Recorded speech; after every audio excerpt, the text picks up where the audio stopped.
आम्ही गेलेलो कोकणी थाटमध्ये. तेथे आम्ही स्टार्टर्समध्ये कोळंबी फ्राय मागवली. माझ्या फ्रेंडची आणि माझी कोळंबी ही फेवरेट आहे, त्यामुळे आम्ही स्टार्टरला कोळंबी फ्राय मागवली. गरम आणि खूप टेस्टी होती.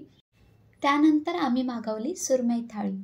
सुरमई थाळी दिसायला खूप छोटी असेल, पण ती छोटी बिलकुल नव्हती. सुरमईची तुकडी माझ्या हातापेक्षा लिटरली मोठी होती आणि मला ना ती बघून काही कळतच नव्हतं. कुठून सुरुवात करू, कशी खाऊ, तुकडी कशी मोडू. मी डिश असं उलटं-सुलटं हात केलं, परत डिश उलटी-सुलटी केली. त्याच्यानंतर फायनली म्हटलं चला आता तुकडी मोडूच या आणि मग मी तुकडी मोडली.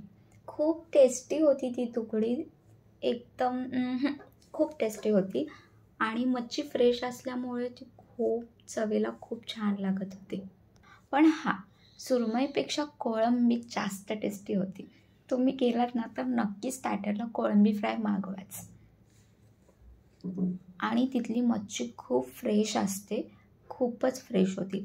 जवळा सुकट पण खूप छान होती तिथली. त्याच्यानंतर रस्सा होता एक मच्छीचा, तो पण खूप टेस्टी होता. सोलकढी बेस्ट होती. इथला ॲम्बियन्स खूप छान आहे, कंदील डेकोरेशनला लावलेले. इथे सेटिंग अरेंजमेंट खाली वरती दोन्हीकडे आहे.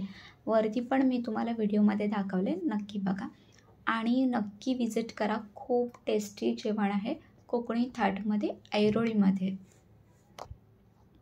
ऐरोळीमध्ये ऑफिसला जात असाल किंवा ऐरोळीमध्येच राहत असाल तर तुमच्या कलिगसोबत किंवा फ्रेंड्ससोबत किंवा फॅमिलीसोबत नक्की विजिट करा.